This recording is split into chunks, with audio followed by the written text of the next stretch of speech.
The broadcast is now starting. All attendees are in listen-only mode. Hello, everybody. Welcome. Hello. Welcome to our webinar.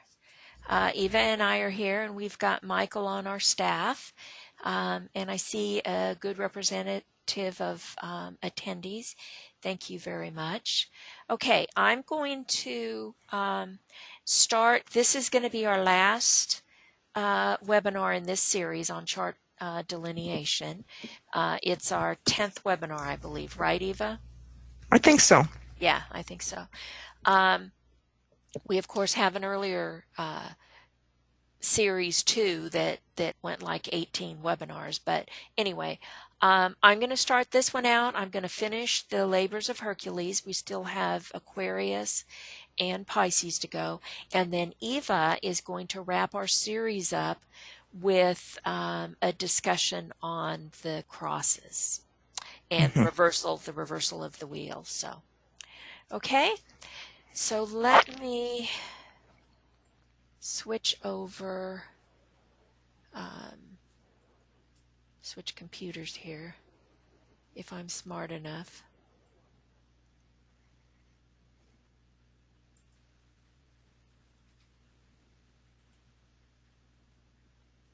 Okay, there we go. Perfect. Okay, so this is the Aquarian labor to clean the Aegean stables.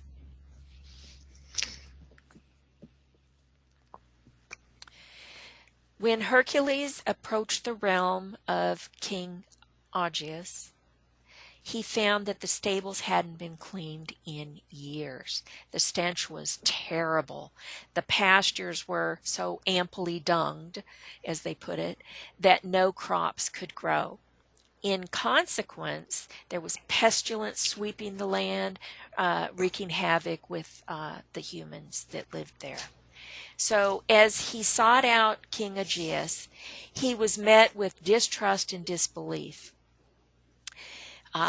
You say that you will do this mighty task without reward? The king declared suspiciously. I have no faith in those who make such boasts. The king thought that Hercules was here to take his throne, but even then he was willing to let Hercules do the work.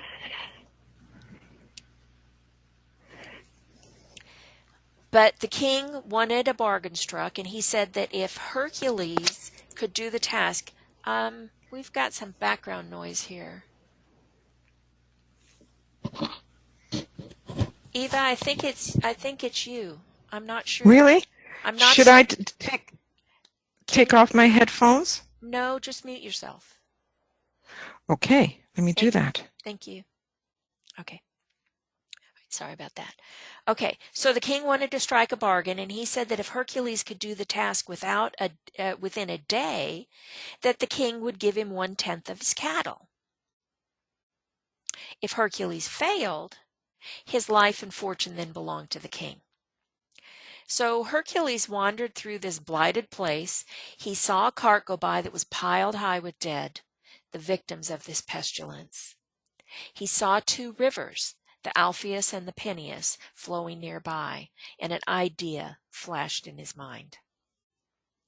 By great exertion, he succeeded in diverting both of these streams so that they poured their waters through the dung-filled stables of King Aegeus. The rushing torrents swept away that long accumulated filth, purging that fetid muck. And just like that, within a single day, the impossible task was performed. When Hercules returned to Aegeus, the king scowled, claiming that Hercules had tricked the king and that the rivers did all the work, not Hercules. He refused to pay Hercules as promised, and he banished him from the kingdom. Hercules, not doing it for pay, went home, since he had successfully completed his task. A server of the world you have become, his teacher told Hercules. You have gone on by going back. You have come to the house of light by yet another path. You have spent your light that the light of others might shine. The jewel that the 11th labor gives is yours forevermore.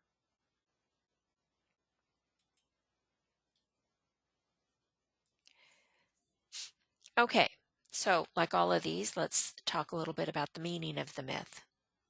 Having common sense, which all initiatives have, Hercules contemplated the problem. The filth represents the accumulated dross that man has created on the mental, emotional, and physical levels. The two rivers, the water of life and the river of love, must be released so that the condition in which the people live is improved. But as we saw with the king, there's no appreciation for the advanced worker. People fear what they don't understand. Hercules broke down barriers by using the two rivers. Now, in our present time, for the first time, humanity is a coordinated personality unit with the mind, emotional nature, and physical body functioning as one. And those are the symbolic stables that haven't been cleaned in years. Hercules broke down the barriers. That's the first thing that has to happen in the Aquarian age. We're just beginning to do it. We're just beginning to think in broad terms, to quit being exclusive. Well, some of us are. Emerging in a world where groups of men and women everywhere who are wrestling with themselves in order to become inclusive. Because the Aquarian age, nations as we know them now will have to go. Nations fighting for themselves and for what they want, nation against nation. The cultivation of patriotism, which we see so much of right now, that's the cultivation of hatred. We have to teach people that they're human beings with certain responsibilities. Breaking down barriers on a large scale has to be brought about by public opinion, and this is a slow problem that is largely emotional. We're now only emotional, watery, fluidic creatures that as yet are unillumined, and we're struggling with this separativeness. That's part of that outgoing race 6 Piscean energy. We're not yet able to be world conscious, to be in rapport with every phase of human thought, but we are going to get there someday. Cultivate the Aquarian spirit of leaving people free. Cultivate the capacity of trust. Cut out distrust, all of with whom we associate with. Believe in them and they will not let you down. Ascribe wrong motives and they will let you down, and it's going to be your own fault. So cultivate that Aquarian spirit of non-separativeness, of love, of understanding, of intelligence, of free from authority, of drawing out the best of every human being that we meet. Now, under the symbol of the bull, the age of Taurus, man had to wrestle with the animal in himself. Then our sun passed into the age of Aries, the ram, and we had that sacrificial lamb, showing that the sacrifice of the animal nature was beginning to succeed the concept of wrestling with the animal nature. Then the sun passed into the age of Pisces. The forces that played upon our planet at that time brought into the consciousness of man his essential duality and the link between the two parts of himself, those two fishes linked by the band. Christ came in Pisces to demonstrate to us perfectly what would be our ultimate achievement when we had linked those two together. The fish, the symbol of the second person, the fish, the avatar, and the fish swimming in matter, the symbol of the human being in incarnation.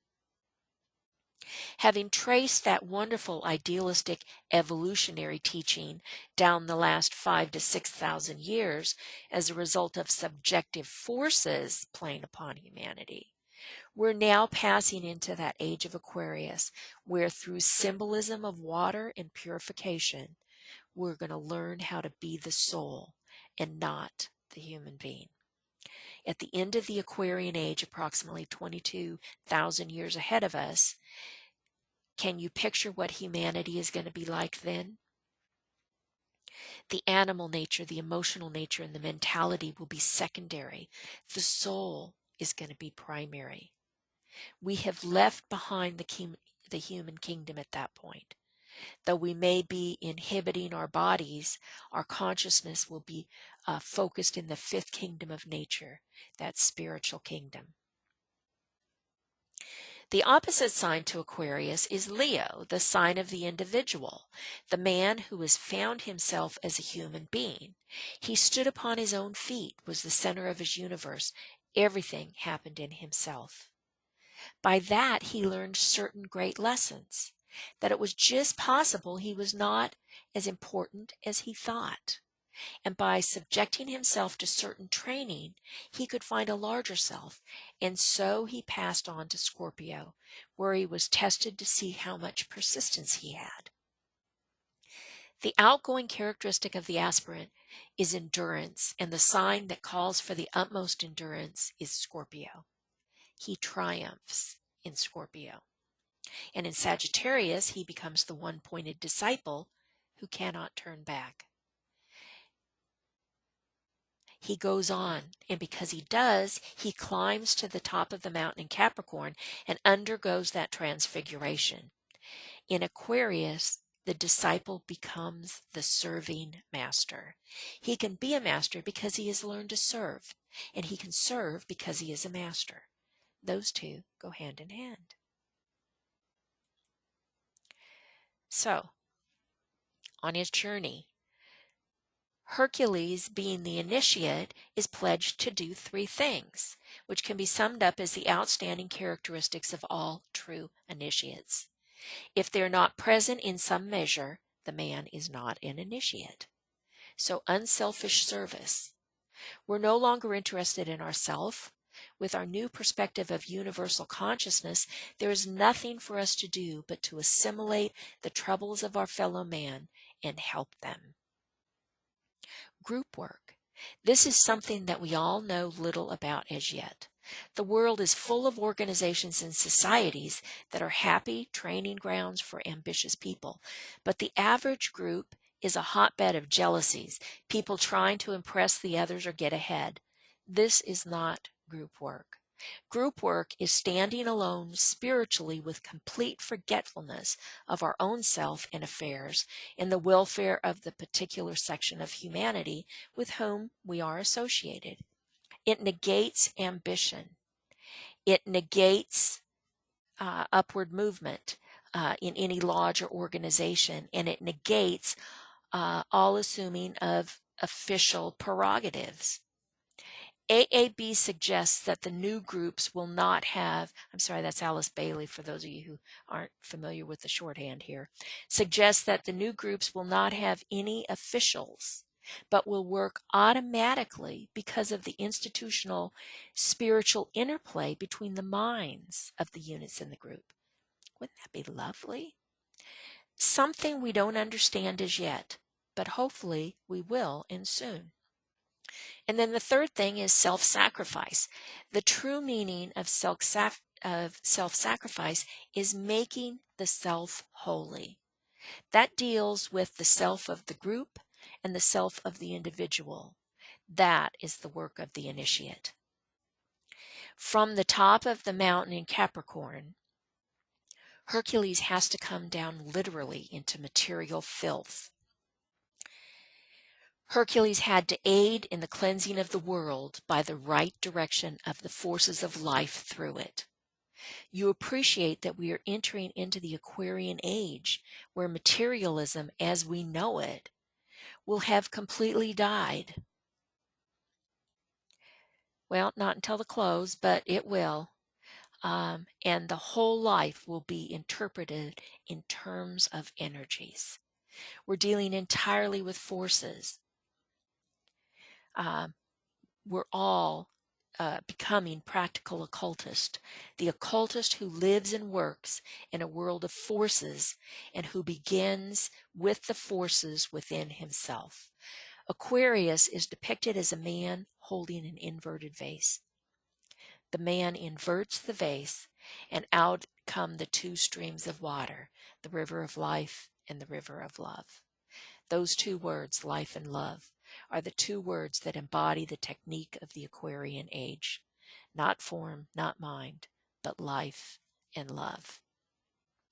Okay, now we're talking a lot about service here, so I just wanted to show a little bit about what service is.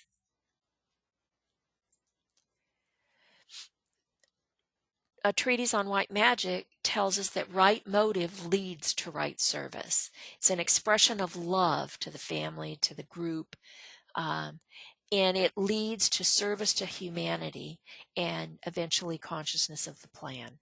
Okay, Disciples in the New Age Volume 2 defines it as a scientific process, calling for full expression of soul powers on the physical plane, drawing the resources of our spiritual strength and wisdom in service.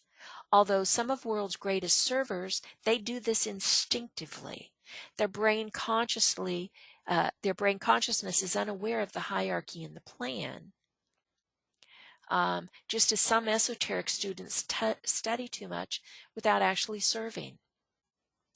Dinah 2 also suggests that it's a matter of attitude, of the personality to the soul, of the integrated man to humanity, and of the disciple to the hierarchy.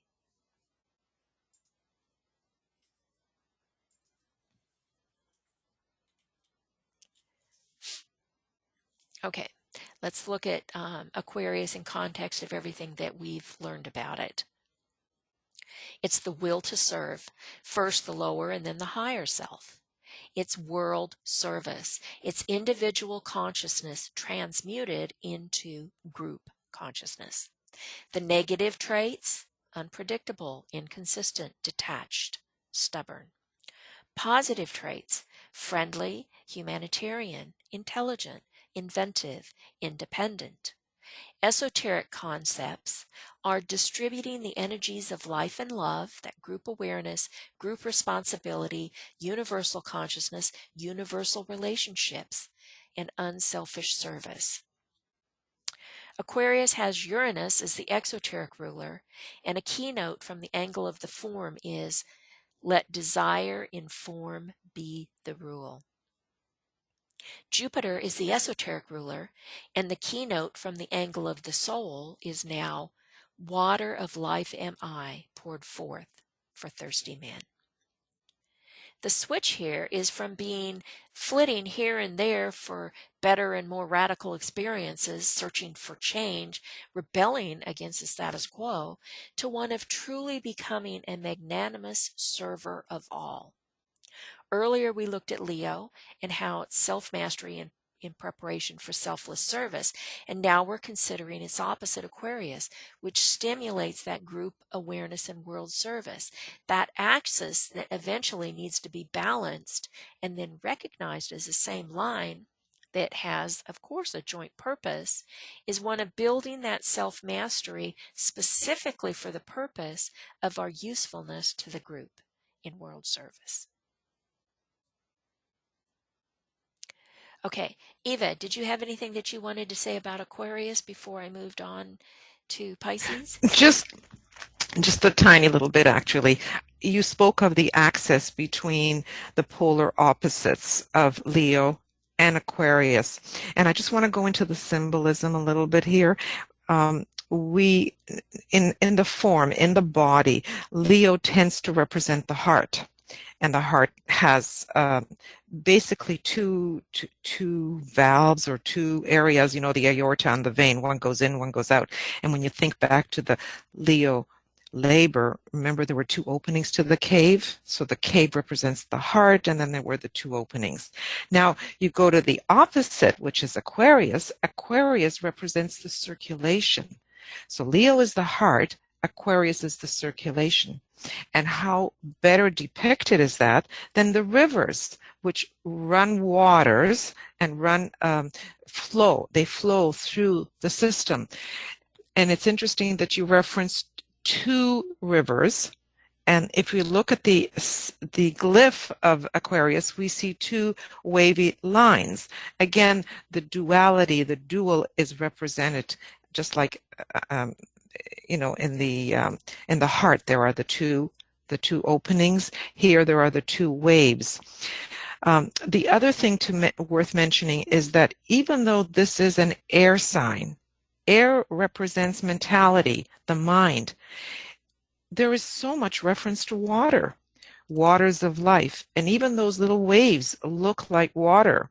It could be waves of water. So for such a long time, Aquarius has so much to do with our emotions and cleaning up those emotions before we can actually start using the mind objectively, which is the purpose of Aquarius, to be able to think and to be able to serve without being caught up in so much of our dross or the filth, as was referred to before.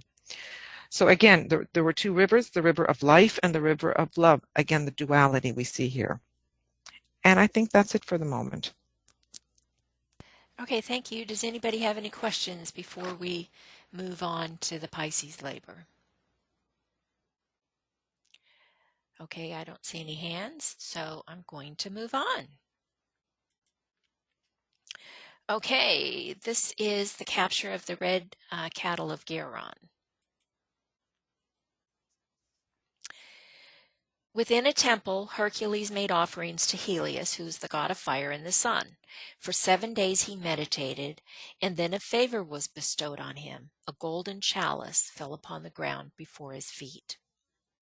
Within the safe protection of the golden chalice, he sailed across the tossing seas to Eurythia, far away. It didn't take him long to find the grazing cattle, guarded by the shepherd Eurytion and the double-headed dog Orthus. The dog attacked him when Hercules approached, but he killed him with one blow.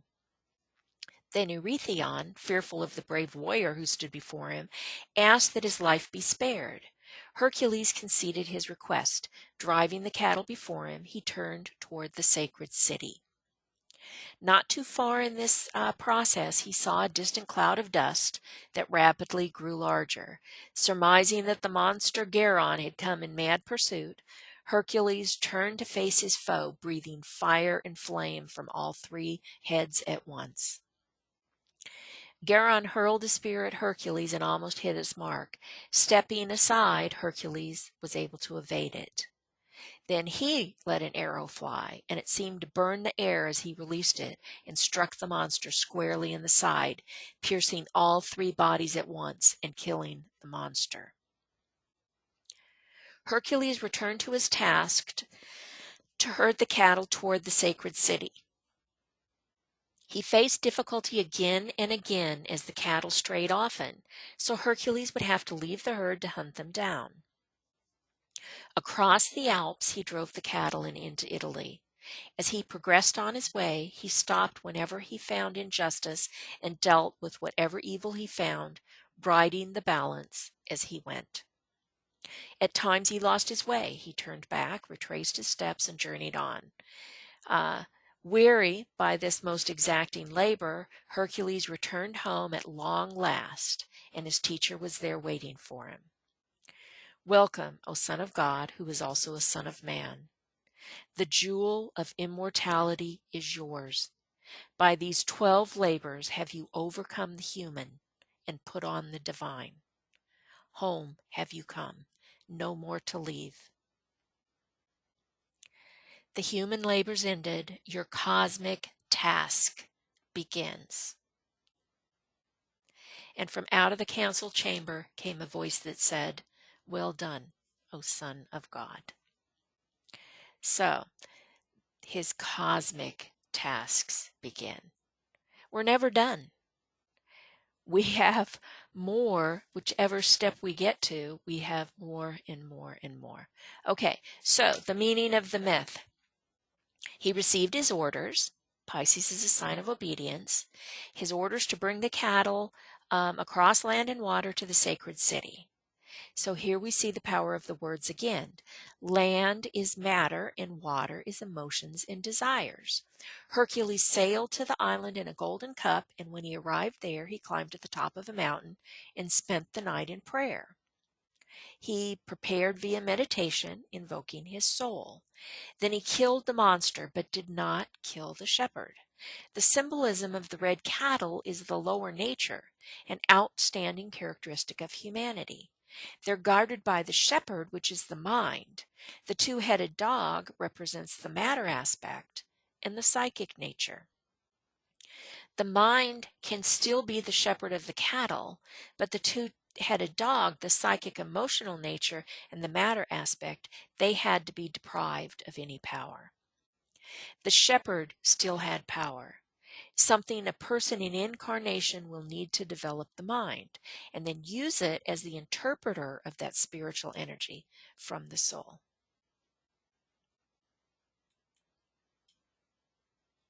Okay, let's talk just a few minutes about what it means to be a savior. How is Hercules a world savior? He had a vision of something that he had to do. He sees humanity owned by a monster, that threefold personality united, but not yet controlled by the soul. This is progress. The union of the three lower vehicles and the emergence of that personality is progress. But still more progress is needed to flood the four with the light of the soul. We can see this best in the story of Jesus, a human being in rapport with the soul who, like Hercules, becomes a transmitter of light to the sons of men. Eventually, as we all follow these footsteps on the path, we can envision the concept of humanity as a whole, with all minds held steady in that light, transmitting to the lower kingdoms in nature that spiritual energy which will raise them up into heaven. That's the work of humanity. We are so occupied with our own problems that we forget this larger picture. Remember, the form aspect was killed. The unlawful keeper of the cattle was killed, but the shepherd and the cattle were redeemed and raised up in the golden cup. And here you have the Holy Grail, the most exalted symbol. And so the work was accomplished. The world Savior had fulfilled his function. He had lifted up humanity. That's what all world saviors have done. They all did what to a great extent the Christ did. The work is slow, it's plodding for world saviors, but time means nothing to them. The term world savior has now been associated with the thought of the emergence of a great Son of God out of the Father's home, called by the need of humanity to do a great work. Down the ages, they have actually come. They've dwelt in physical bodies, they've worked through an emotional nature, and have been exceedingly intelligent.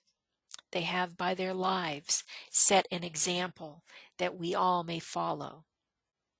Their words have sounded the message that humanity needed in order to take the immediate next step forward.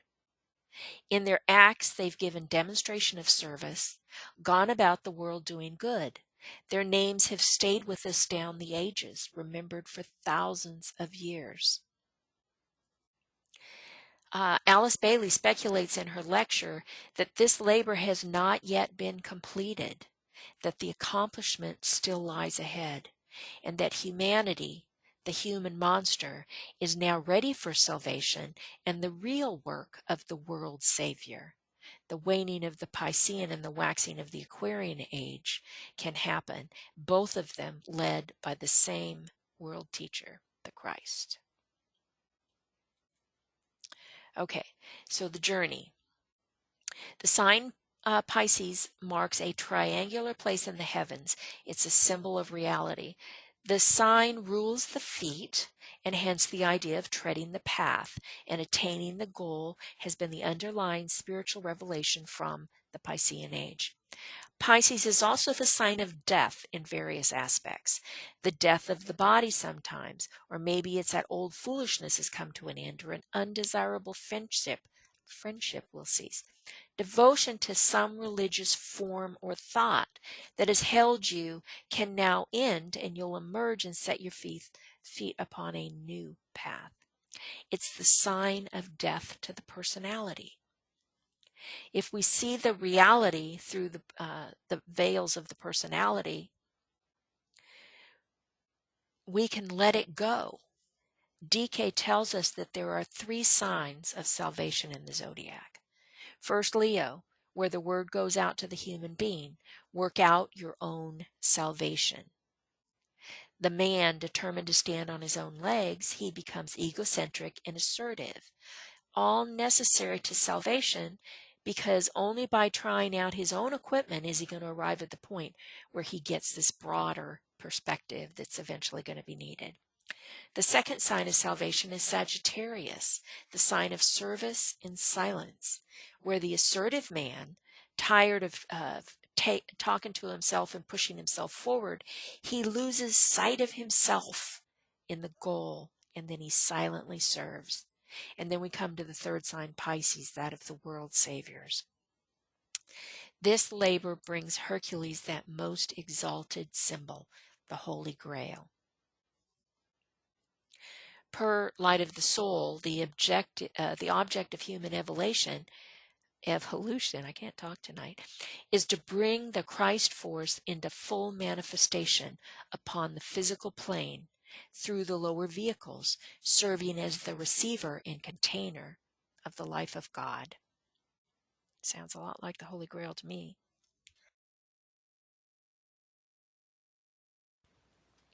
And so ends this labors of Hercules. He was tested over and over again.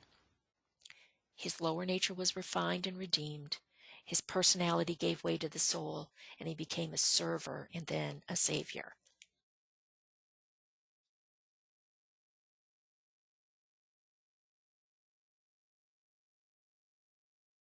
Sorry, my voice was going. Okay, so let's look at the Pisces summary. Pisces is duality, fluidity endowed with instinctual consciousness. It's mediumistic. Polarized mind unawakened, intuition dormant, death of the personality, release of the soul from captivity, in Christ, the world Savior. Negative traits, escapism, idealism, oversensitivity, pessimism, laziness. Positive traits, imagination, kindness, compassion, intuition, a sensitive nature. Esoteric concepts are lower psychic powers transmuted into higher spiritual faculties, mediumship into mediatorship, clairvoyance into spiritual perception, clairaudience into mental telepathy, death of all attachments and liberation of the soul for service. Pisces has Jupiter and Neptune as the exoteric ruler, and a keynote from the angle of form is go forth into matter. Pluto is the esoteric ruler, and the keynote from the angle of the soul is now I leave my father's home, and turning back I save.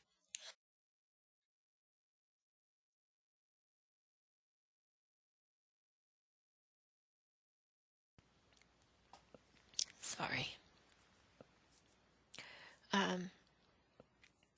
The switch here is from swimming in matter, immersed in it for the experience's sake, to relinquish all the influences which hold us to this wheel of birth and rebirth. It's a release from the control of the Mutable Cross.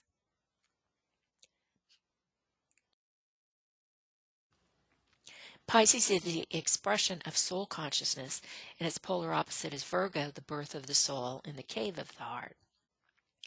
And the axis that needs to be balanced is the joint, and the joint purpose of it is one of nurturing the soul within the heart and bringing it into conscious manifestation. Okay, Eva, would you like to say something about Pisces? Actually, no, you covered it all. I was going to talk about the Holy Grail and death, and you did a super job covering that. So thank you, but no. Okay, does anybody have any questions? All right, I have just a couple of more slides to go, Eva, before I turn it over to you. If I can make it through it without coughing. I just want to remind everybody why it is that we study the Hercules myth. Okay, we see the progress from the mental plane through the emotional plane and out into the physical plane. And every single person goes through this. The work is hard, it's slow, and it's carried forward under great difficulties, often in blind ignorance of the forces that are being released and the results that need to be achieved. But step by step, we're led along the path and self-knowledge develops. Our character and our nature are tested until the qualities that characterize the form are muted into those that reveal the soul. And that is brought out so beautifully in the Hercules labors. So what we learned was the first 4 signs are preparatory. Equipped with the faculty of mind in Aries, desire in Taurus, arrives at essential duality in Gemini, and enters the human kingdom in Cancer. The next 4 signs are physical plane struggle. Self-consciousness and individualism emerge in Leo, nurturing of the Christ within in Virgo, trying to balance the pairs of opposite in Libra, and then overcoming illusion in Scorpio. And then the 4 signs are signs of achievement, going straight for the goal in Sagittarius, scaling the mountain of initiation in Capricorn, becoming the world server in Aquarius, and the world savior in Pisces. And as we saw Hercules on the path, we saw the changes that happened to him as he proceeded along the path of probation and then discipleship. He set out confident, way too confident, little realizing the magnitude of his task. He was unprepared for failure. He was not only impulsive, but he's not always successful. He fails and has to redo some labors. In some cases, he finishes, but finishes badly. He's still susceptible to glamour and illusion, but he's solidly on the path of discipleship. He's set on performing these 12 acts of service for humanity. And then the last thing that I would like to say is remember when you're looking at your own astrology, that by combining the astrological and symbolic stories that we've studied, the tests of everyday life are shown to us. Vivid expressions of the signs, where the myth takes place, what the tests are, and how we solve each problem. Each sign subjects us to the influences of certain forces and confers certain tendencies. So let's take what we've learned about that and see how the moon sign labor, your moon sign labor, describes the lessons of your past patterns that encompass the prison of your soul. How your sun sign labor describes the challenges of your personality, what you intended to work on this lifetime, and how the ascendant sign labor points to the soul qualities that you want to cultivate. So I hope that that's left you with a lot to think about as we went through all 12 labors. Okay, Eva, over to you. Do you want me to switch now, make you the presenter? Yes, please. Well done. So much appreciated. I enjoyed the expansion that you did in this series of the labors. I think it made it very practical and much more easy for all of us to understand. So I'm very appreciative of that. Well, thank you. I forgot to ask if anybody had any questions again, but I don't see any, so okay. So let me play around with this. As I'm playing around with this and getting started, I do want to mention that this particular webinar or this particular presentation on the crosses has yet not been offered through the Moria Federation. I've offered it to other opportunities that I've had. I do want to mention how I think this is a very important piece, because we hear and we read so much about references to the crosses, and yet the only thing we really understand and know is that our sun sign is in a particular cross, or our ascendant and our moon are in a particular cross. But the Tibetan tries to teach us in his books that we should look at the crosses through the consciousness aspect. And so that's the approach that we're going to be taking here, is that the crosses represent consciousness. So it's irrespective right now as to what sign you have as a sun sign, ascendant, or moon. That is not the way we are looking at this. So how are we going to see this? Try to use color. The color represents also the aspect.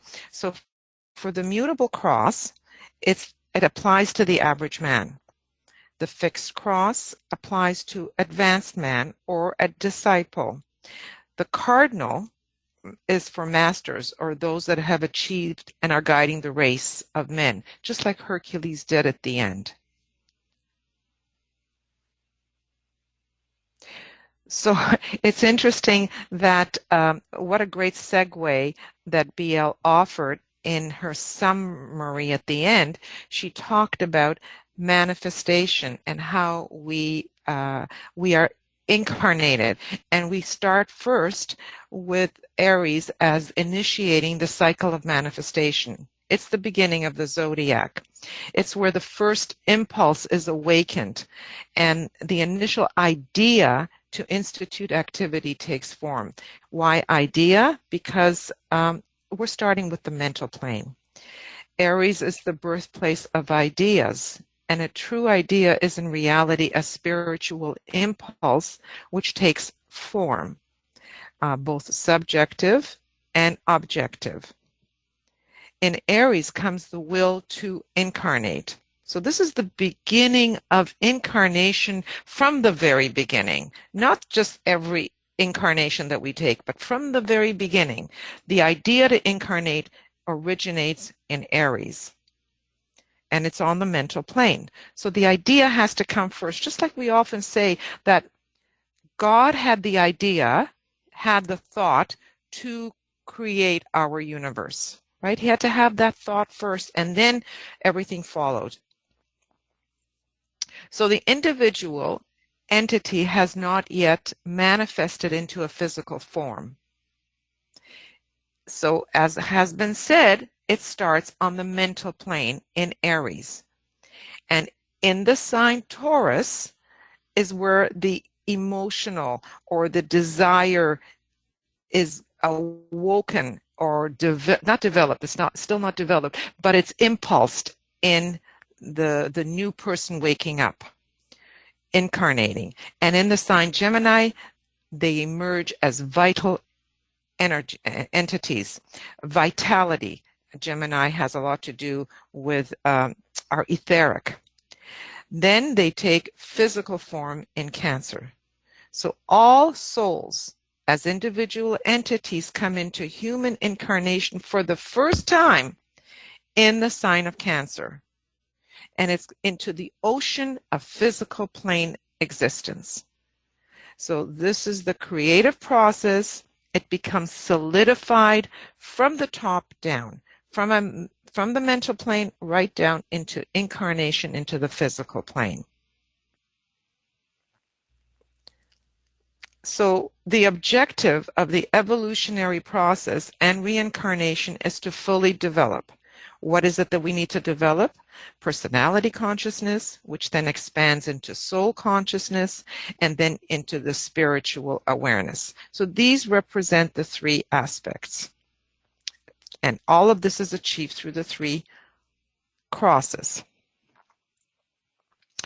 So again, it's an evolutionary approach that we're taking here. We're looking at consciousness as consciousness develops.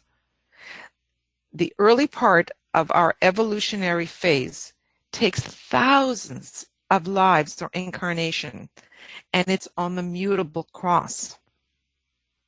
Here we have opportunity to experience being born in each sign, even though we're on the mutable cross in our consciousness. Let me repeat this in a different way, because this is a big piece here. It doesn't matter what sign you're on. You are born into, you're born through the mutable cross in consciousness, even though you can be born in a cardinal sign like Aries or Capricorn, or a fixed sign like Aquarius or Leo. It doesn't matter. It's the consciousness that's trying to be developed here, and it's on the mutable cross for thousands and thousands of lives. What is being developed? The personality. So the mutable cross offers us the third aspect. That's why we had it in green. Green tends to represent the third aspect. And believe it or not, it moves in a clockwise direction from Aries to Taurus via Pisces. And I'll go over that a little bit later in a different way so that we do get it. This means that whatever sign one is born under, whether on the mutable, fixed, or cardinal crosses, the individual is still considered moving through the mutable cross, and then much later through the fixed cross. When our consciousness is upon the fixed cross, perhaps there are hundreds of incarnations versus the thousands that we would have on the mutable cross. When the level of consciousness has been determined for a person, then the astrologer knows which of the first two crosses, either the mutable or the fixed, the person is on. That becomes an important piece for every astrologer. DK tells us it's so important for us to know where your subject is at in the point of consciousness. Where are they at on the ladder of evolution? And it becomes clearer as we start to understand evolution through these crosses. By the time one is considered to be mounting the cardinal cross, he is one with the life that ensouls our planetary life, and there is nowhere else to go. I've just given you an overview here of the three crosses, and we're going to take them in much greater detail so we can understand what is being said here. So I've kind of covered this last paragraph here. So whatever sign is you're in and whatever cross, it doesn't mean that that is the cross in terms of evolution that you're on. So through evolution and reincarnation, we expand. What do we expand? Personality consciousness. Eventually it expands to soul consciousness and then into spiritual awareness. This is a repetition of what I said earlier. How? Via the three crosses. Am I going? Yes, the right direction. So the mutable cross, thousands of lives, third aspect. The fixed cross, it's in blue. It's the soul. It references the soul and represents the disciple. It's the second aspect. And we know that the second aspect is the love aspect. And the third, which would really be the first aspect, is the cardinal cross. And it has to do with the life principle.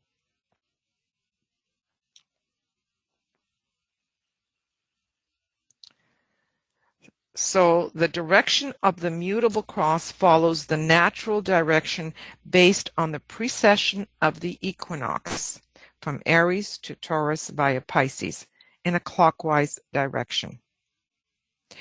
This mutable cross is also referred to as the common cross, or the cross of the hidden Christ. These are all synonymous terms.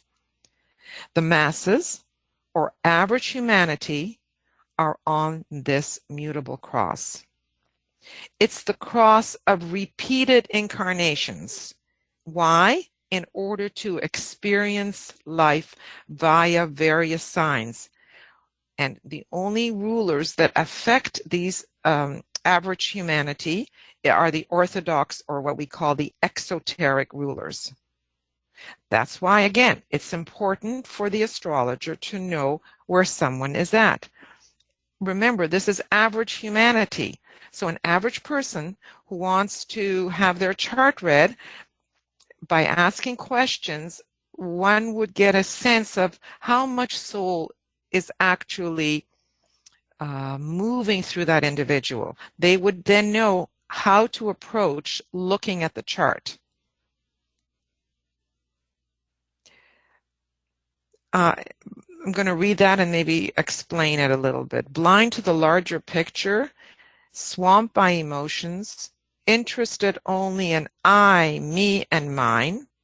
The focus is on material things, the physical body, and sex. Does this not paint a picture? Well, you're Americans. I'm Canadian, so I don't want to say anything, but you know what I mean. The life for long ages is selfish and self-centered. One's efforts are for oneself and for one's own satisfaction and personality enterprises, and this becomes steadily stronger and stronger. Now remember, before soul can start to affect an individual, you have to become a fairly integrated personality. You have to reach that Leo stage of identity as a personality.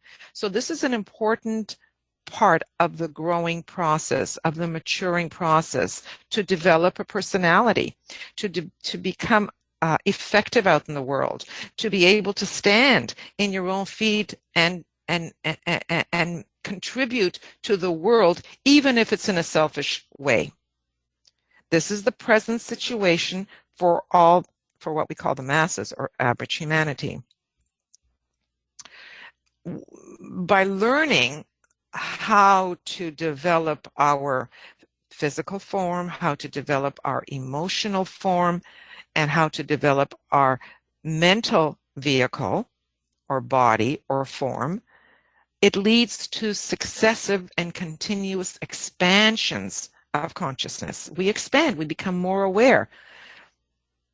Instinctual or mass consciousness merges eventually into intellectual consciousness. See, we go from instinct to intellect and eventually to intuition. But that instinct, which is that animal nature, is still all part of the human development phase. This is also where one's conscience is being developed. And what is a conscience? A conscience makes you think, should I really be doing this?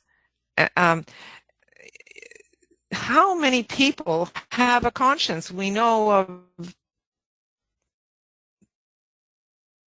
all the people that are in jail, all the people, predators. Do they really have a conscience? If they had a conscience, would they do the things that they do? A conscience is a very, it's a marker along the path of our development, and it's still all in the Mutable Cross. So he metaphorically mounts the Mutable Cross, and his long term of imprisonment in form begins, and the lessons of servitude must be learned. He goes on learning until he has transformed servitude into service. So as I said, it's thousands of lives. This takes a long, long time. What is the goal of the Mutable Cross? Is to develop and fuse the personality so that a coordinated and integrated personality will emerge. It's still governed by desire.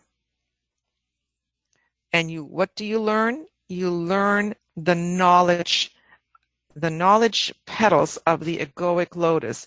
It is what is being unfurled and developed during the Mutable Cross stage. And you learn that through earthly experiences.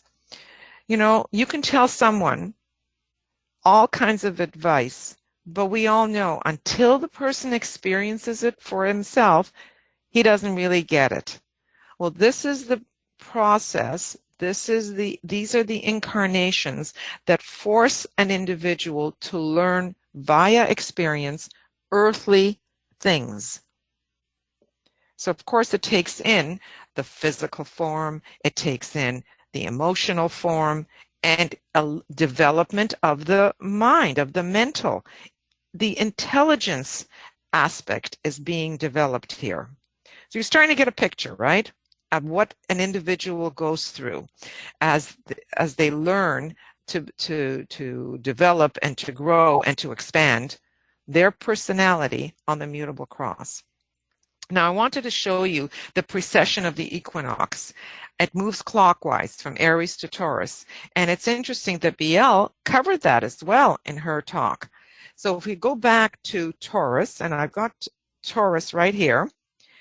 This is what we call a flat chart. So it's a chart that starts with Aries that you're all very familiar with, and ends with Pisces if we were to go this direction, which most of astrologers, go in this direction. But the precession of the equinox goes in the other direction. It goes clockwise. So let's look at Taurus. I've got Taurus here on the cusp. This was the age of the bull and the golden calf and Egypt's greatness. And you remember how the Jewish people who fled Egypt, after Moses came down, he found that they had built the golden calf because it was the bull and the calf that was the vibration of that particular era, which every era lasts approximately 2,500 years. Those are approximations. We go to the next cusp, which is Aries. This was the dispensation of the Jewish people. And we had the ram. And as BL pointed out, this was sacrifice versus being wrestling with the animal nature. Then we moved into the Piscean age, and this was the birth of Jesus, birth of the Christ consciousness. And now we're moving into the Aquarian age. So you can see it moves in this direction. This is the same direction that we move on the mutable cross. We go from Aries to Pisces, from Pisces to Aquarius. But depending on when you are born, you don't necessarily follow it sequentially. Just like now, whatever cross you are on, you don't follow the pattern in a sequential order. But because you have thousands of lives, you learn whatever you need to learn within the sign that you are born in, but you're learning lessons pertaining to the development of the personality.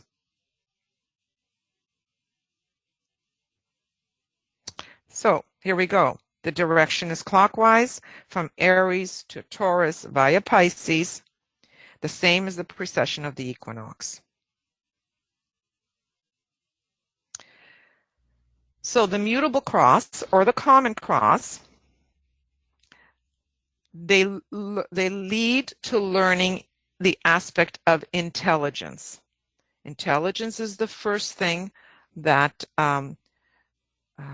you need to learn in order to become a fairly coordinated and integrated personality. We go back to the Stone Age. I mean, there was no intelligence then. Men had to function on the physical plane, and it was all physicality and vitality. And then if we were to look at society, we would see the development of the emotional nature. Even the races developed in that way. So you had the Lemurian race, which was the development of the physical form, and it took all kinds of trials and experimentation to get the form to be what the gods kind of thought it should be. And then in the Atlantean consciousness or time, the emotional body, the emotions started to develop, there was hardly any mind there at all. Everything was telepathic and emotional and desire. And all of these consciousness are being brought into now the Aryan race, which is who we are, and that's where the development of the mind has to be. So here at the Mutable Cross, we're learning all of those things. What I have tried to do here is to just show you how the development moves. So in Pisces, which is, let's say, the first of the arms of the Mutable Cross, you go from negative impressionability to the power to serve intelligently. And then if we go to Sagittarius, this is a progression, as you see, from gluttony, desire, to intelligent and inspired vision. And then in Virgo, from the domination by the material life to intelligent awareness of the divine within, because this is where the Christ consciousness eventually is born. In Gemini, from instability to duality, and then intelligent recognition of something higher. So we have here some hypothetical examples of people on the Mutable Cross. Exoteric planets rule those on this cross, as well as the centers below the diaphragm are the ones that are being developed. That's where those petals are opening up, and the individual can access and develop the qualities associated with those centers. So those who are emotional have not developed their minds to the extent is being used, to the extent that it's being used effectively, and have weak wills. Why weak wills? Because the will comes from a development of the mind. When someone is willful, they are using their mind as well as their emotions to be willful. This may even include people who are spiritual, such as mystics and churchgoers.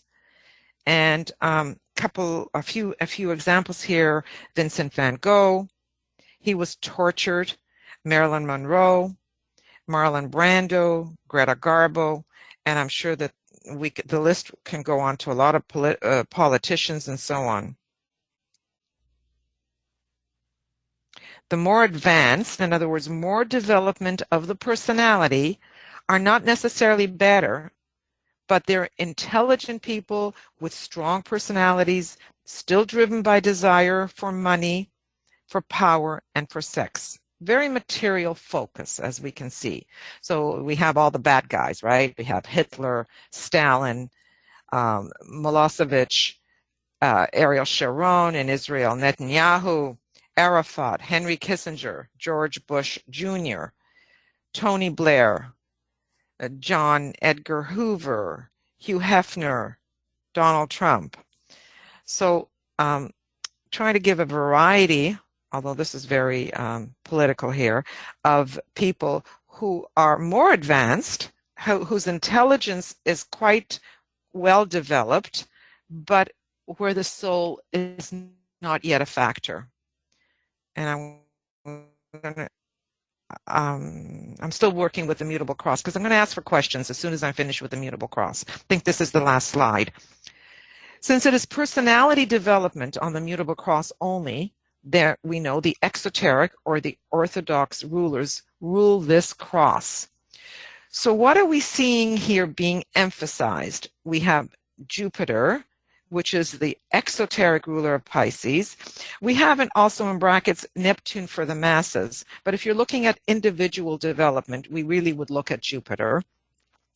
In Sagittarius, you have Jupiter. In Virgo, you have Mercury.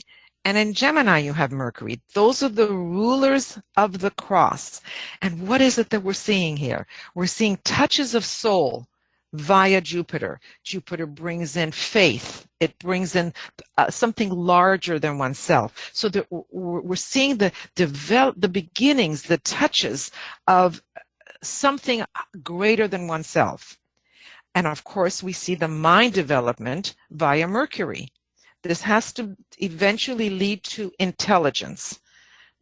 From instinct to intelligence is what is being developed on the Mutable Cross. So it parallels, as I said, the unfurling and the opening of the intelligence petals of the egoic lotus. So now, before I move on to the next cross, are there any questions here? I don't see Are any. you helping me with that? Yeah, I'm looking, and there aren't any. Okay. So that means you understand this. This is great because so many people don't get this reading through the books. And we tend to always look at a chart going in an anti-clockwise direction. We don't look at a chart going in a clockwise direction. So moving on. But Each yes. I'm sorry. I would like to specify one of the reasons we do that, and we're actually kind of looking at it in two different ways, is because, as you mentioned, you're talking now about the crosses of consciousness. Right. And when we're looking at the chart itself and we're moving in the other direction, it's not that our consciousness, that our evolution is moving in that direction. It's that that's the way the chart is set up. And those crosses on that chart, all the signs, those are the crosses of our modes of activity. So it's different than what you're talking about here with all that is consciousness. all that is true.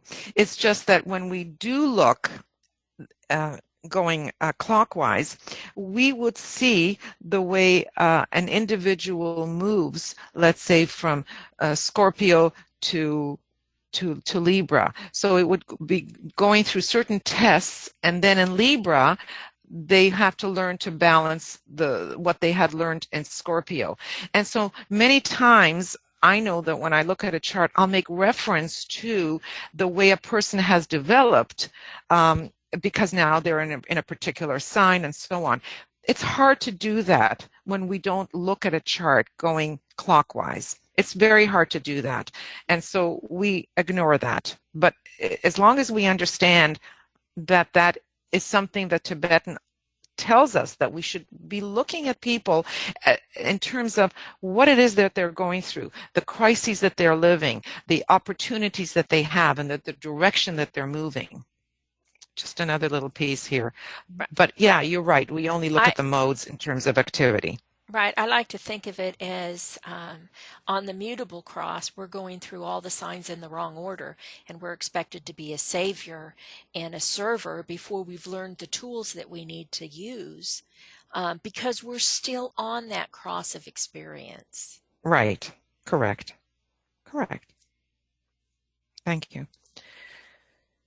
So each transition marks a point of crisis. And the crisis is in the individual. This is what I'm referring to, the various crises that we go through.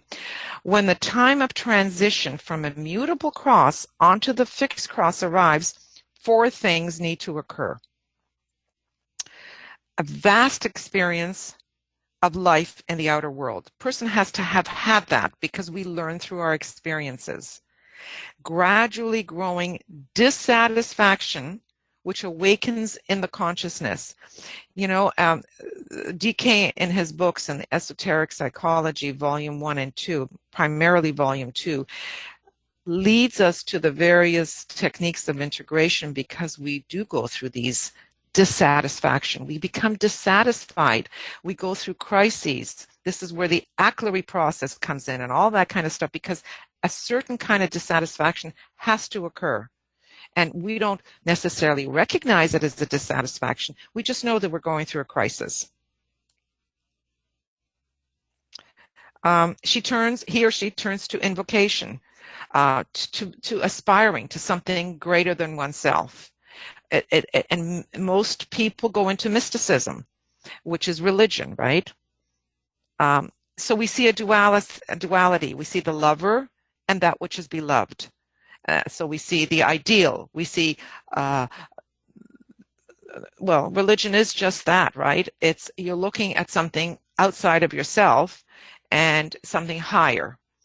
And again, conscience, remember a reference to conscience is such an important indication of where someone is at in their point of evolution.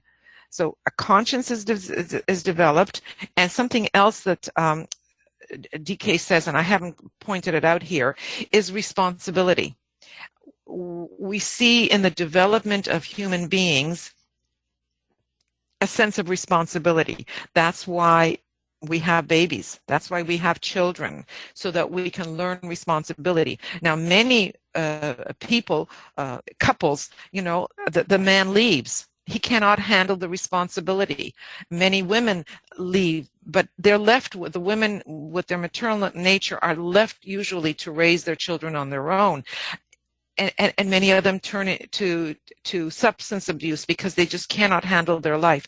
So the sense of responsibility is thrown and foisted upon them, because it is one of the ways that indication as to where someone is at in their point of evolution. And the desire eventually has to turn to love. So the mutable cross rules the path of probation for the average man, for the aspirant, and for the probationary disciple.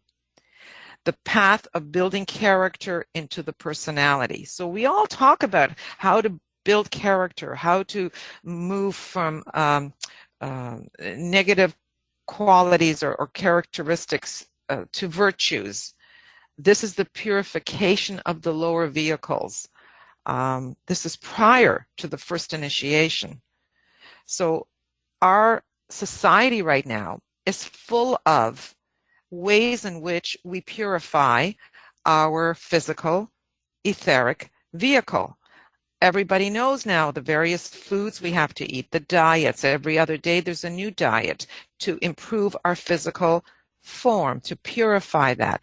Many of us are learning how to harness and how to work with our emotions, how to recognize when we're losing it. And of course, mentally, we know that through education, through greater learning, we expand the mind and we grow in awareness. So all of that is still character building and prior to the first initiation. Any of you that are signed up to course 140, that whole 140, for the first half a year, we're working on the path of probation. So this is exactly the point of evolutionary development that is still on the mutable cross. The probationary disciple is ready to be tested in Scorpio. Now remember, they're going clockwise. So Scorpio comes first as he prepares for the first initiation, transferring from the mutable cross and the path of probation onto the fixed cross, and then the path of discipleship. So we read that the individual, the probationary disciple, experiences a crisis or a burning ground. And this transference of the direction of the cross happens in Libra. Libra is like the fulcrum. It is the middle of the cross, so to speak. And it's known as an interval. The reversal of the wheel or a reorientation happens in a given life in the sign of Libra. Does that mean you have to have your sun sign there? Does that mean you have to have your ascendant there? Nothing is clear. We don't know. But it doesn't happen that quickly. Remember, it's taken thousands of lives to get to that point, to get to the point of being tested. Are you ready? Are you ready to, are you actually showing enough consciousness within yourself to be able to then step onto the fixed cross and to have the wheel reverse? And the wheel doesn't just suddenly reverse. There is a movement in both directions. Just try to imagine this. It's such a hard picture. You've got it moving in clockwise, and now it starts to rotate in the other direction. So you've got them at cross purposes. You still don't get off the clockwise direction, but now you're reversing it to the anti-clockwise direction. So Libra is that point that controls the reversal of the wheel. For there comes a moment in the cycle of lives wherein a point of balance is reached and a relative equilibrium is attained. And over this, Libra presides. This doesn't mean that the individual has totally reversed the direction of the wheel. It will take many lives for that to happen. So, as I said, one can be moving in both directions simultaneously. And so, in the early stages, one is considered a probationary disciple. So the fixed cross is the cross of the soul consciousness. This is what we need to develop, and to be to have our life eventually controlled by the soul. So here we have the direction anti-clockwise. This is the direction all of you are familiar with, moving from Aries to Taurus and so on. Desire here is spiraled up to aspiration, and the pull of the soul is that which spurs the individual on. It's the urge. I don't know if any of you have read The Law of Service, but service is a soul urge. This is the urge that comes from the soul that moves us. It's almost like you have no choice. The soul is what is pushing you and moving you forward. So here are some more names of this cross. It's the cross of discipleship. It's also the cross of the crucified cross. The arms of the cross lead to learning some aspect of love.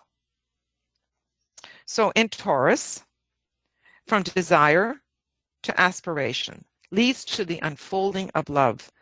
And we see this in professions and business and the arts.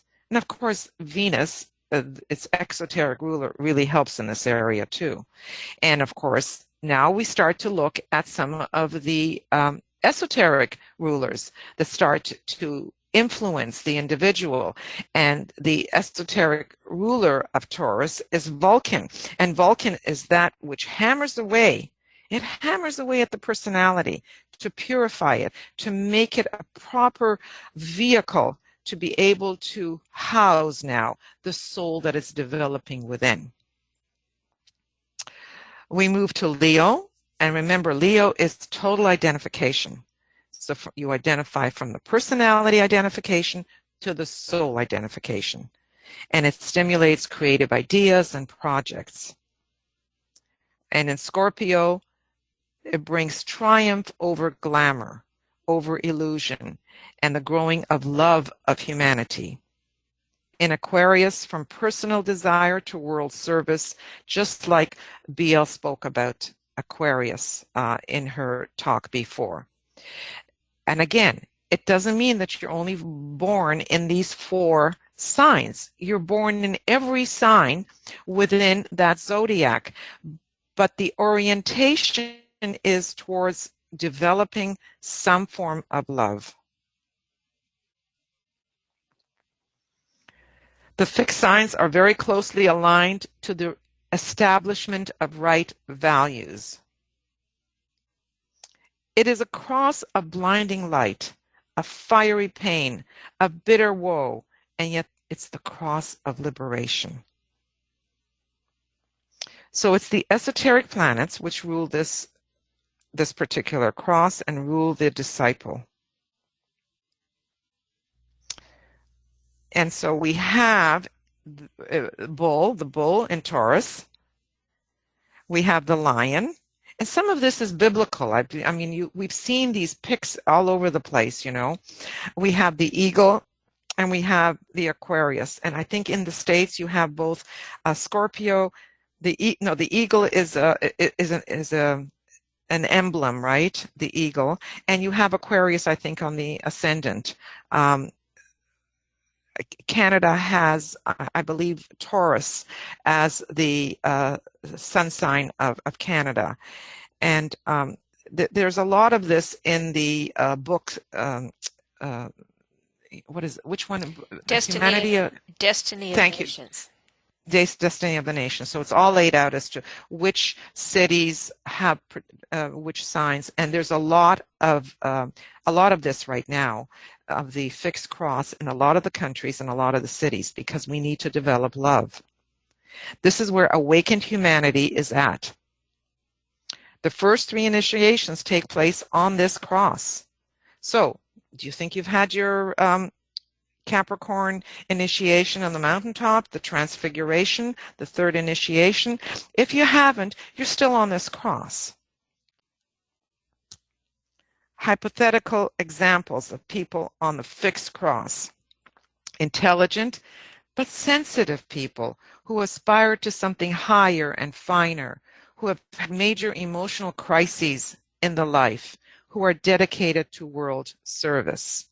So Princess Diana, Princess Anne, Prince Charles, Madonna, Bill and Hillary Clinton, Richard Gere, Whoopi Goldberg, Audrey Hepburn, Katharine Hepburn. I mean, this is just a small handful. I would say the majority of us. I would even put, although I do think she's had her 3rd initiation, and that would be Oprah in here.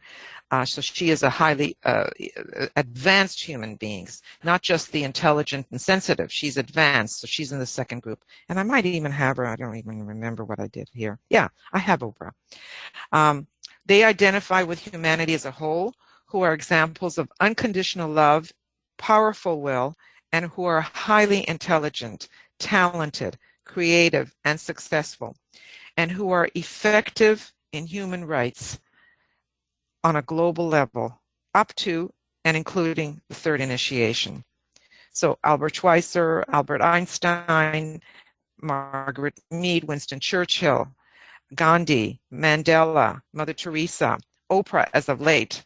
And why do I say that as of late? Because she had a major crisis where her whole orientation changed. All of a sudden, instead of doing these dramatic sessions and interviews, she changed her whole format and started to do things that are much more soul-oriented. And she herself had I think it was the crisis with the cattle and cow and whatever that was that changed her. But anyway, she is a beautiful example who's someone who's had her 3rd. Gorbachev, Dr. Martin Luther King Jr. So you get an idea of the more advanced human beings and the ones that are still on the fixed cross, but they're starting to be a little bit more sensitive to the needs of humanity. So this is a very interesting way to see it. The phase of the Mutable Cross is down here. So this is where we have thousands and thousands of lives. This is average humanity. The phase of the fixed cross is there. Remember, I said only hundreds of lives? And then at the Cardinal Cross, there's nowhere else to go. Once you reach the Cardinal Cross, you become one who can serve the planetary life, and you make choices. This is where you make all these choices. You have all the initiations moving from the 4th and on, although the 4th you're never really on a cross. So let's say from the 5th and onwards, and you make decisions. Do you want to stay with the earth? Do you want to move on to other works elsewhere? So there's nowhere else to go. So those are the ones that have achieved. Eventually, they will be in the thousands too, just like in the Mutable Cross. So the squeeze, we are living the squeeze, and hence it's the suffering. It's the hardest cross to be on because, this is where you have crises. This is where you learn your lessons. This is where you now have a conscience, you have a consciousness, and when you become aware, you are aware. You are aware of the suffering in the world. You're aware of the suffering around you. If you don't have a conscience, you're not aware, and you're ignorant. But once you're not, it can be very painful. So I think I had one more slide here. Yeah. Rulers of the fixed cross. So although the esoteric rulers are the rulers of disciples, the exoteric rulers are still very strong and influential. So for Taurus, you have Venus as the exoteric ruler, and you have Vulcan. For Leo, you have the sun, and in all cases, the sun veils. On a personality level, it's veiling Jupiter, where it's just faith and belief and its expansion. And esoterically, it veils Neptune, greater sensitivity to humanity, to the plight of humanity.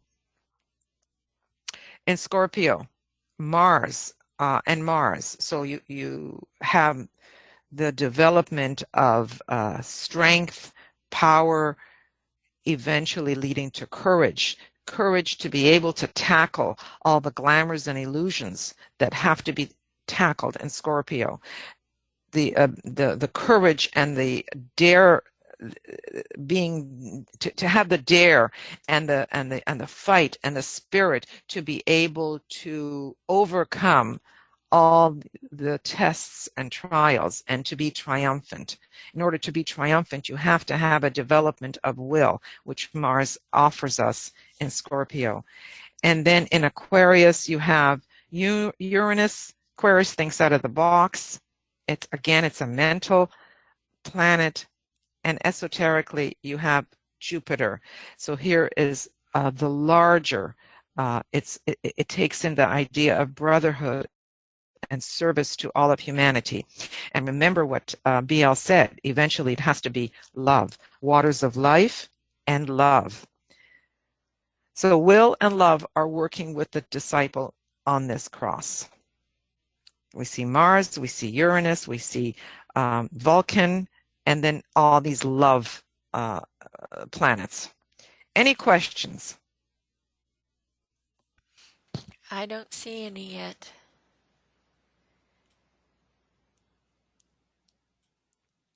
Nope. Okay. So the Cardinal Cross. So the first three initiations, which eventually lead to soul infusion, are taken on the fixed cross. The fourth initiation is on no cross. It's in the middle. Remember the number 4, harmony through conflict. It's that middle point. It's like the fulcrum of a teeter-totter. It's in the middle. The initiation is in limbo between the fixed and the cardinal crosses. Once a person has become fully anchored in his or her soul's orientation, he is said to mount the cardinal cross. So the life urge is now motivated by pure spiritual attraction and intention. And the life purpose of these initiates are in line with the planetary purpose. And no longer at this level are you thinking of your own personal needs. You're thinking of the greater good. It's the cross of the risen Christ versus the cross of the hidden Christ. I didn't even know that this thing does that. Isn't that cool? It's just jumping around so nicely. I had no idea what I did here. So the goal is to develop spiritual or monadic consciousness, and the life control is by spirit now, not any longer by soul. So you see the movement from personality on the Mutable Cross to soul on the fixed cross to spirit or monadic consciousness on the Cardinal Cross. The first divine aspect of will, power, is perfected in individuals on this cross, and the spirit, the soul, personality are fused into one unit, because soul, the causal body or the egoic lotus, no longer exists. So it's a personality that's totally infused by soul, and so you have the totally soul infused personality and spirit, and they become fused more and more as monadic consciousness starts to develop in these initiates. So the arms of the cross lead to some aspect of the will and the power. So from sublimation of the personal will to the will of God, and through Aries, and through Cancer, the identification, from identification of the masses that is early on, to the will to serve the masses. And in Libra, from the unbalanced fiery passion to the will to serve the laws of God, because the planet that rules hierarchically here is Saturn, and Saturn is the law. And in Capricorn, from the personal ambition to working with the power of love. Isn't that an interesting word, love, for Capricorn? But the hierarchical ruler is Venus, and Venus is love. So we're going to see that now. Yes. Aries, Uranus, which is spiritual will. Cancer, it's ruled by Neptune. These are all the hierarchical rulers, and hierarchical rulers will start to influence the disciple around the third initiation. You don't have to wait till after. Around the third initiation, it starts to influence, and of course, once you're on the Cardinal Cross, those are your rulers. Libra is Saturn, which is spiritual law. And Capricorn, you have Venus. So you've come full circle here in Capricorn, which Venus brought us the spark of mind, and eventually, and it does rule the cosmic astral plane.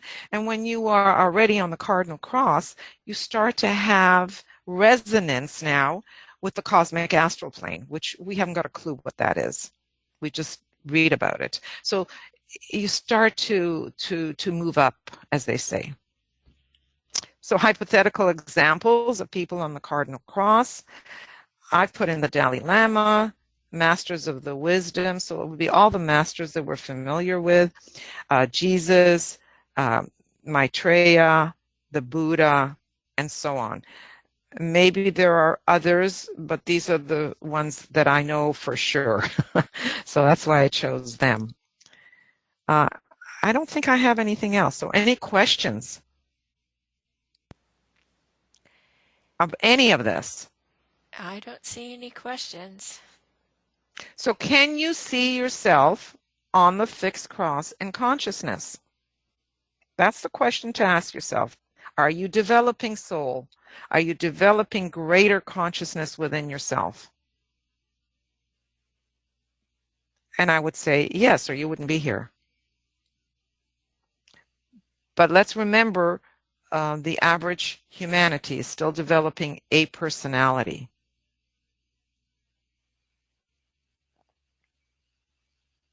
Okay. Well, we have a really quiet audience today, but thank you for a very thorough presentation there on the crosses of consciousness. Mm-hmm. Thank you. Well, I'm glad I had the opportunity to share this.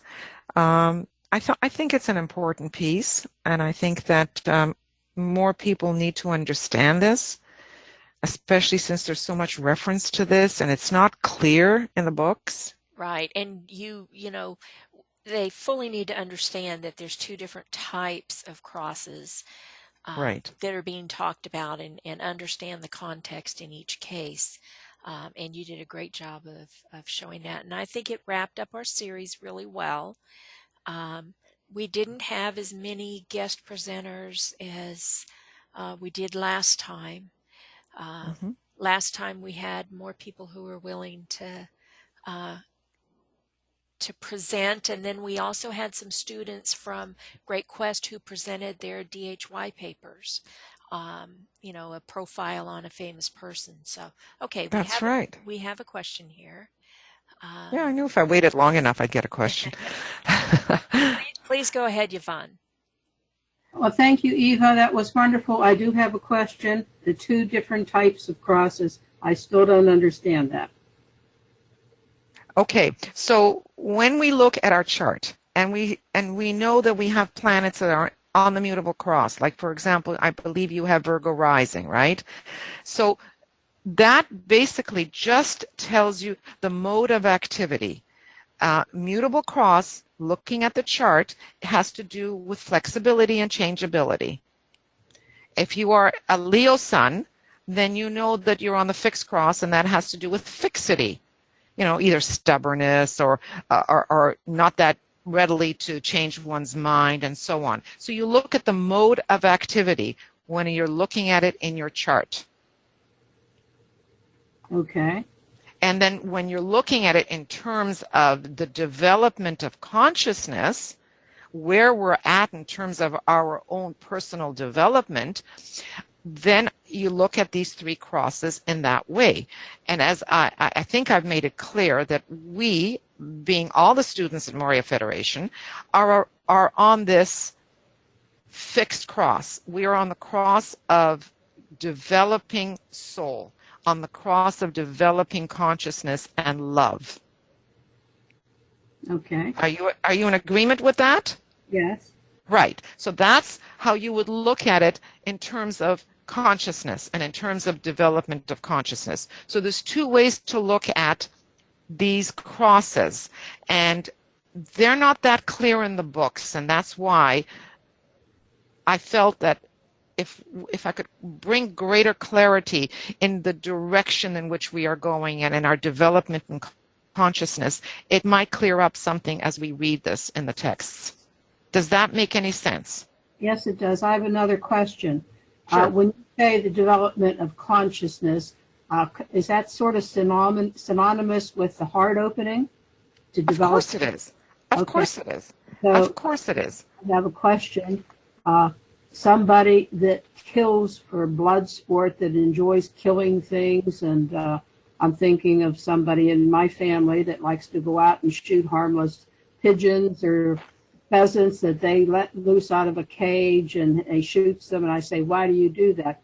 He said, well, it's fun. They're fast. I said, you can shoot clay pigeons. I said, how could you shoot harmless little things like this, living things? So, and well, truthfully, this is my son, you know. Mm-hmm.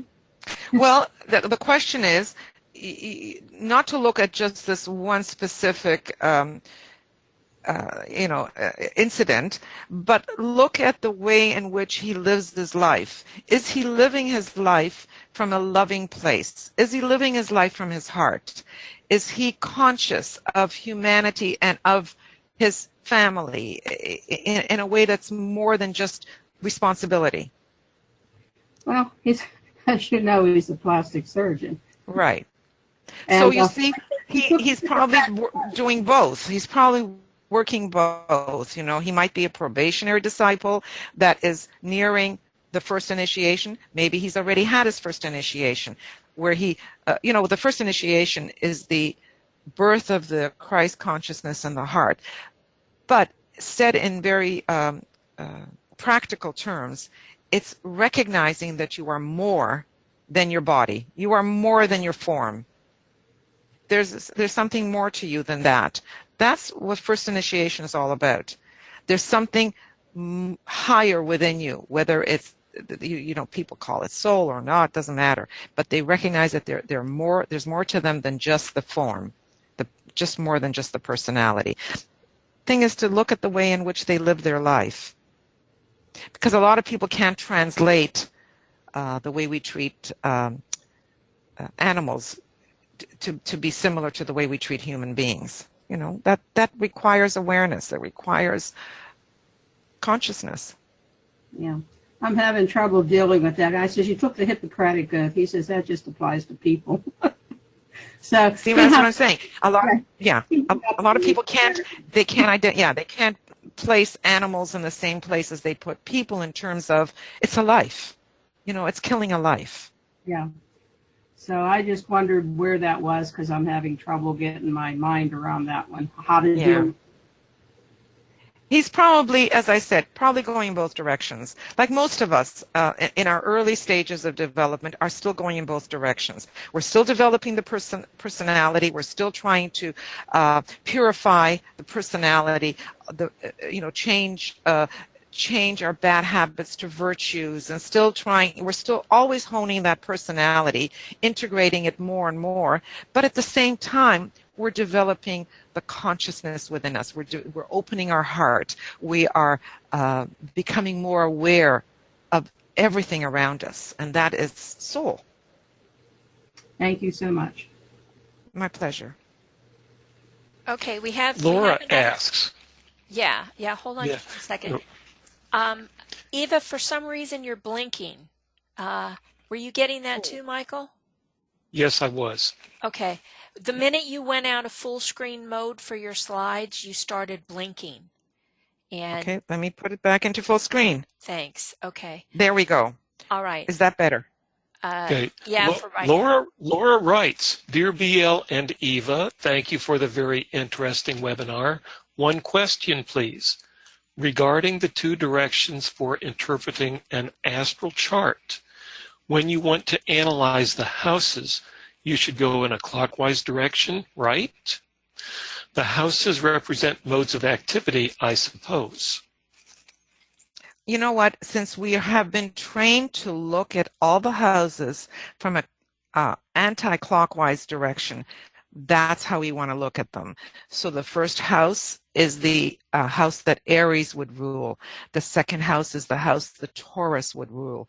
We still look in terms of the characteristics and the qualities associated with that house, which are similar to some degree to the sign that rules that house. So with Aries, it has to do with the head. Aries is the first thing. You know, you are born head first out of the birth canal. So it deals with the head, and oftentimes with the form, and oftentimes with your own personality and identity, because that's being.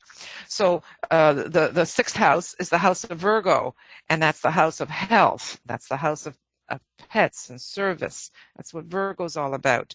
So you would still treat the houses in an anti-clockwise direction. I would just like to add that, the houses are the environment.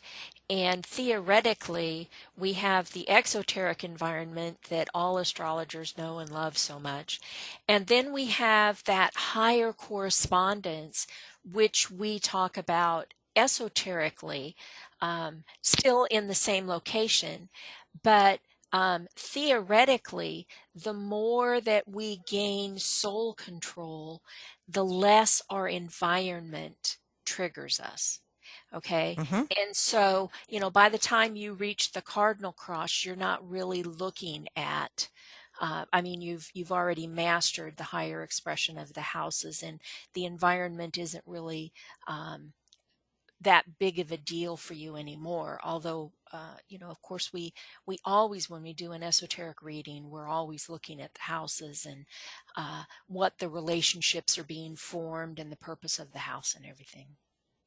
Yeah, I would just add another word here, and as well as saying the environment, it's the arena in which you play out whatever. That is the arena, that is the area. Okay. Okay. Any other questions or?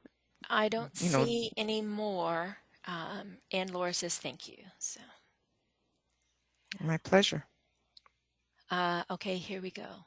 Delara says, I have a question about veiling. How do we work with sun and moon in our charts? Okay, that was something that we did present earlier on. If you do go back and listen to all our presentations, but we look at veiling from an exoteric perspective. We would look at if it's the moon, we would consider the moon the way it is. We know that the moon has to do with emotions, it has to do with our feeling nature, and so on, our securities. And the sun has to do with our self and our identity, and so on. Now, if it comes into the esoteric placement, so if it's in the moon in Virgo, let's say, the moon in Virgo veils. And what does it veil? It veils the possibility of 3 different planets. It would veil either Taurus or Neptune or even Uranus. And it's up to the astrologer to decide which one seems to apply more than another. So it's more in the esoteric placement that you would substitute the veiling. Not to say that you can't even look at the veiling of the sun, for example. I said the sun in Leo, from a personality perspective, does veil Jupiter. We are told that. So you could actually think in terms of where's the Jupiter? What sign is it in? How does it play out in my life? So you could play around with that as well. From an esoteric perspective, you would then look at Neptune. How does Neptune, if it's an ascendant, for example, Leo is an ascendant, then you would then look at the sun veiling Neptune, because as an ascendant, it's a sole purpose. So you would look at the esoteric more so there than the exoteric. Is there anything you want to add to that, BL? Yeah, I just want to say, you meant Vulcan. You said Taurus a minute ago, but I just want to Oh, say did I that, really? yeah, I just want to Thanks. say that when I think of the moon, I think of the form, and so Vulcan is often exoterically veiling the moon because it represents the form and forging that form into what it is we need to do it in.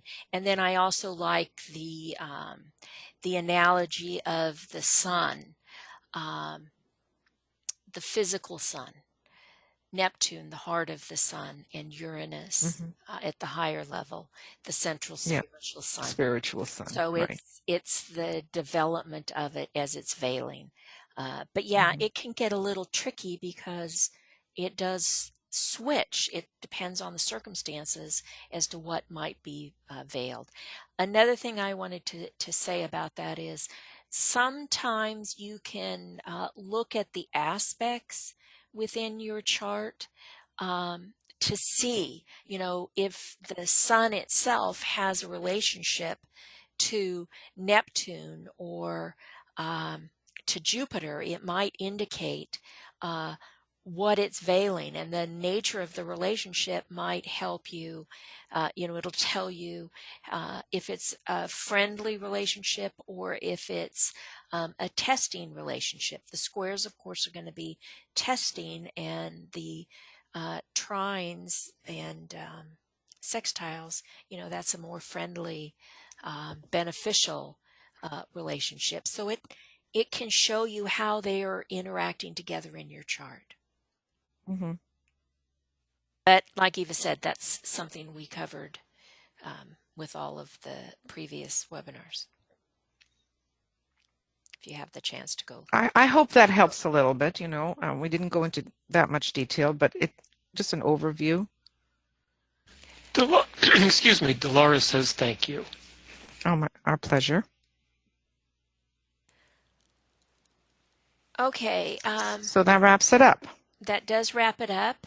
Yvonne says, thank you, very informative. I appreciate all of you who've stuck through us for this 10 webinar series that we've done mostly last year. And we will get it up and posted to Makara within the next day or so. And I'll announce it on the Student Union, so you can see what the link will be, and you can, like we hope, go back and look at all the previous ones if you haven't done so already. As usual, we will include our slides because I know it's always good to have the cliff notes from the slides. Right. So thank you all for attending. Thank you, Eva, for putting this on with me, and we'll see you guys some other time. Thank you all. So just to be clear here, when I close the computer, it should come on about the recording, right? I don't have to shut the recording. I'm sorry that I'm so dense when it comes to these things. When I click in the webinar, it's going to automatically kick you out, and then you'll have to convert the recording. But my recording should be okay, except for a couple of times where your speaking was a little Wompy. garbled. Yeah. But anyway, mine should be okay. I'll email you or Michael if I need a copy. Okay. Thank you very much. Terrific. And I will, thank you. And I will forward you this. Your slides. My slides. And likewise, you do the same. Okay. All right. Thank you. Goodbye, everybody. Thank you. Bye-bye. Good night.